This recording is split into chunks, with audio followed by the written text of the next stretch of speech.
Kalau kita lihat begitu ya dari angka yang di-set oleh pemerintah untuk subsidi energi di tahun 2024 ini sebesar Rp329,9 triliun begitu ya, tidak jauh berbeda dengan angka yang ada di tahun ini begitu ya, masih di kisaran di atas 300-an juga begitu di tahun 2023 ini. Nah, tapi di satu sisi Ya, Anda melihat terkait dengan angka ini sendiri, apakah memang cukup moderate begitu ya? Artinya tadi sekali lagi pemerintah juga masih konservatif, meskipun sebetulnya kalau kita lihat kan ketidakpastian dunia juga masih terus berlangsung begitu ya. Pergerakan harga komoditas yang volatile juga masih terus berlangsung. Seperti apa Anda melihat hal ini, Pak Abra?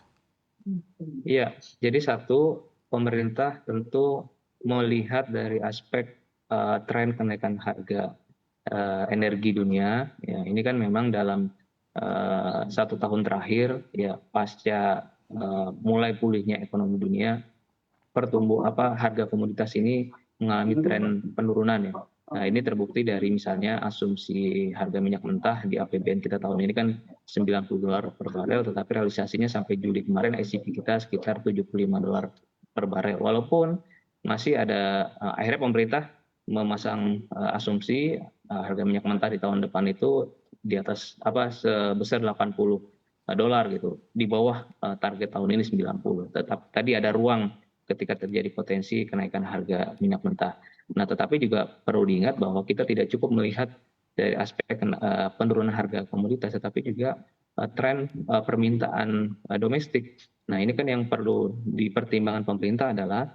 saat ini kan pemulihan ekonomi khususnya didorong oleh konsumsi rumah tangga ini cukup signifikan. Bahkan di kuartal 2 kemarin pertumbuhan konsumsi rumah tangga itu 5,23%. Jadi di 3 kuartal sebelumnya ya itu di bawah 5%, tetapi di kuartal kedua sudah tumbuh 5,23%. Nah, apalagi tahun depan ini kan juga merupakan momentum hajatan politik yang cukup besar, ya ada aktivitas pilpres dan juga pilkada serentak, mobilitas masyarakat juga semakin pesat. Nah, ini juga ada risiko tingginya permintaan energi di masyarakat. Nah, Hmm. sehingga ketika terjadi alokasi subsidi energi ini diturunkan dengan asumsi tadi terjadi penurunan harga komoditas, itu juga harus bisa dikompensasi dengan mempertimbangkan meningkat pesatnya permintaan dari masyarakat. Sepanjang sampai saat ini kan kita skema distribusi subsidi energi masih dilakukan secara terbuka. Nah, ini kan Mhm. juga masih menjadi PR besar pemerintah.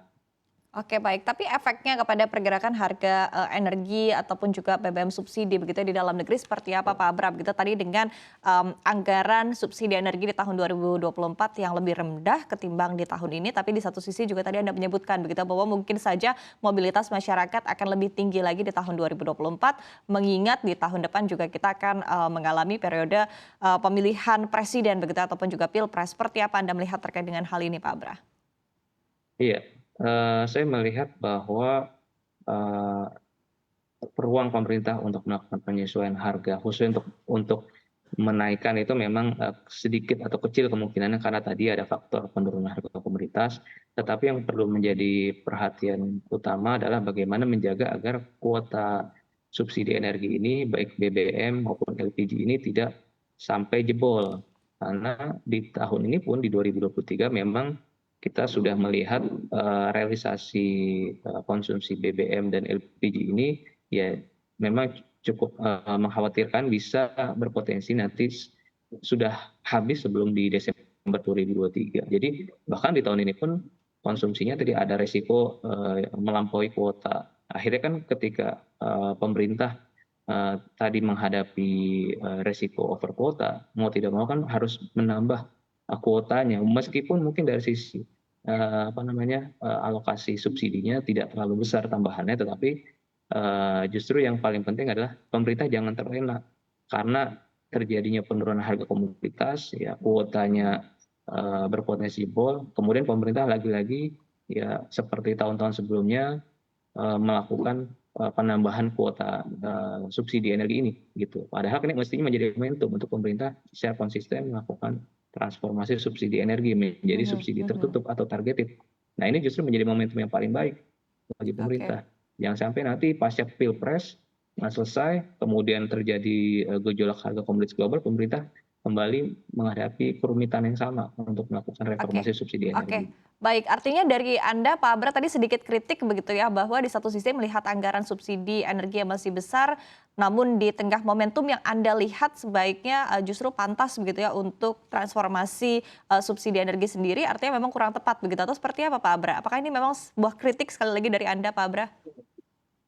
Iya, ya ini lagi-lagi karena ini konteksnya kita melihat adalah momentum pemilihan umum, ya umumnya pasti stakeholders khususnya partai-partai politik, kemudian juga pastinya pemerintah. Ya biasanya lagi-lagi ketika terjadi momentum penurunan harga komoditas, inflasinya relatif lebih rendah, ya kebijakan yang lebih struktural tadi dalam hal reformasi subsidi energi, lagi-lagi biasanya seringkali akan ditinggalkan lagi, gitu. Karena kan ini konteksnya adalah menjaga kebijakan agar tetap populis, Hmm, hmm, gitu. hmm. Nah ini memang selalu menjadi problem besar ya ketika kepentingan politik itu menjadi pertimbangan utama ya, setelah melebihi dari kepentingan reformasi Oke. subsidi energi, yaitu masalahnya akan terus terulang lagi di periode mendatang.